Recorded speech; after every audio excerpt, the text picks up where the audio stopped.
Hi, I'm John McClellan. I'm with the Nashville Career Advancement Center located at the American Jobs Center on Mainstream Drive in Metro Center here in Nashville. Thanks for tuning in.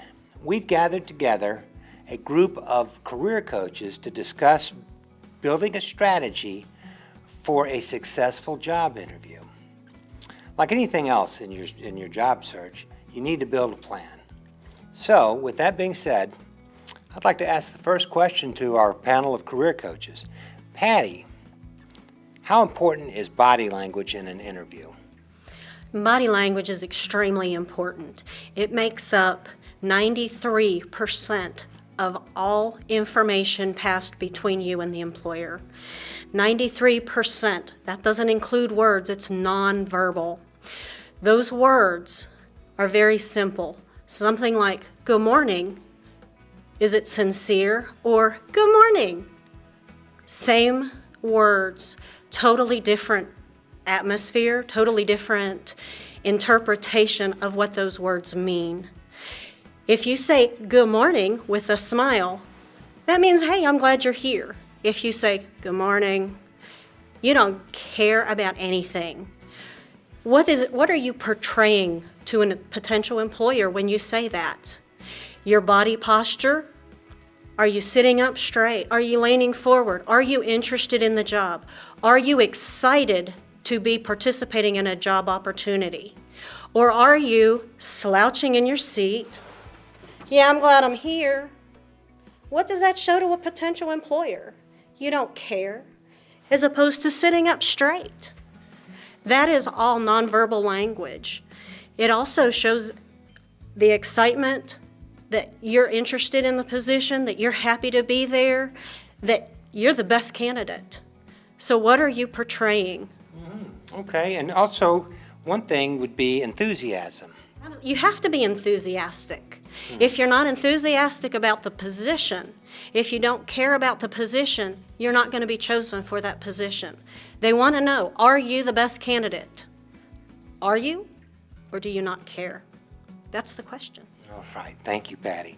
Okay, Matt, explain the importance of researching a company that you're going to be interviewing with. Well, it's very important for a couple of reasons. One, it gives you vital information that you need to determine if that job you're interviewing for is a good fit. And it's easy to forget that an interview is supposed to be a mutual exchange of information. And if you don't have all the information you need beforehand, then you're already at a disadvantage. And the other reason is, to kind of piggyback on what Patty said, it's all about preparation. It's demonstrating to the employer that you are prepared for the interview. You know, it's not that hard in today's information age to do research on an employer. You know, a quick Google search can get you quite a bit of information. Just about every company has a website that has a lot of information on it, mission statements, company culture, things like that. And if you can't bother to do a little bit of research beforehand, then it doesn't really show that you're interested in the position. Employers want somebody that is interested. And also, you can pretty much count during the course of an interview getting a question like, why do you want to work here? Or tell us something about the company. And if you don't have an answer to that question, then you're putting yourself into a really big hole before the interview even starts.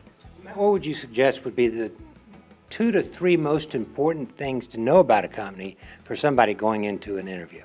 Well, the most important thing would be what the company does. Sometimes it's going to be very obvious. Sometimes you might have never heard of the company before. So that's the first thing. What do they do?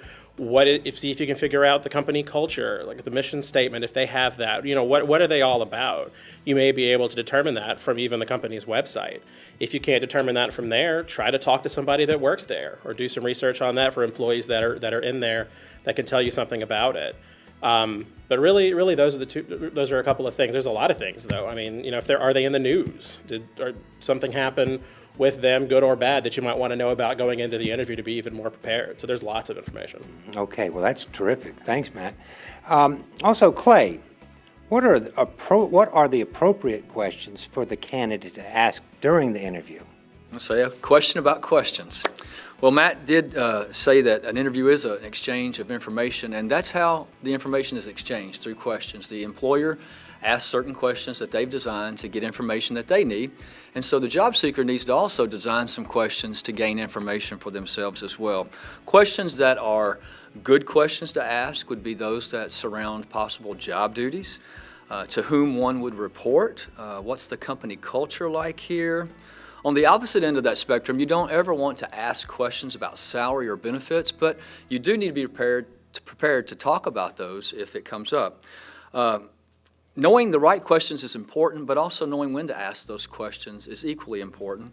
Many people stick to the tried and true method of asking questions at the end, but it's very important to also ask questions for clarification. If you're asked a question, you don't completely understand what they're trying to gather there or what information that you need to give them, then ask for clarification. That's very important that you answered the right question.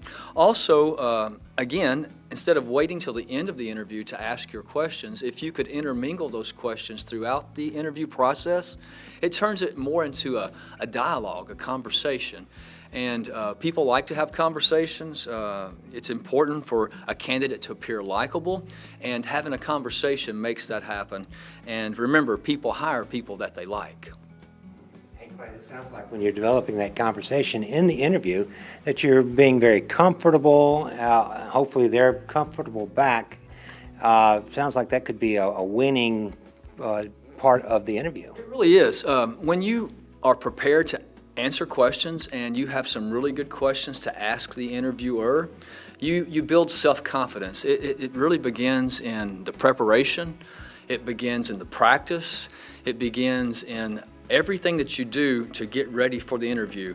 You're preparing, you're practicing, you're getting everything that you can in order to be the most successful that you can be, John. What about that one question on how to follow up? How does somebody ask a question like that? I say you ask it on the way out the door as they're escorting you to the lobby, and you find out what that next step is, what the follow-up is. Is it appropriate to send an email? Is it cool to give a phone call in a couple of weeks to see how the process is going? And most definitely, you want to get a handwritten thank you note to all the interviewers that you meet with, because it's just very professional to do that. Thanks a lot, Clay. That's great. In summary, always be aware of your body language and maintain eye contact. Researching the company gives you a better idea if they will be a good fit. Also, it shows the employer you are interested and that you are willing to take the extra steps that other candidates may not. Always ask questions throughout the interview.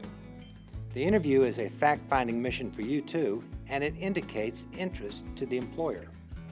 As you can see, we've got some terrific career coaches here. A lot of them have been here for a very long time, and they've worked with a lot of different people. So I strongly urge you to come to the Nashville Career Advancement Center here at the American Job Center on Mainstream Boulevard at the Metro Center here in Nashville and meet personally with one of our career coaches. That way you can discuss far more than just the interview process. How to go get a good resume, maybe even make connections with a lot of companies that are looking to hire terrific candidates just like you.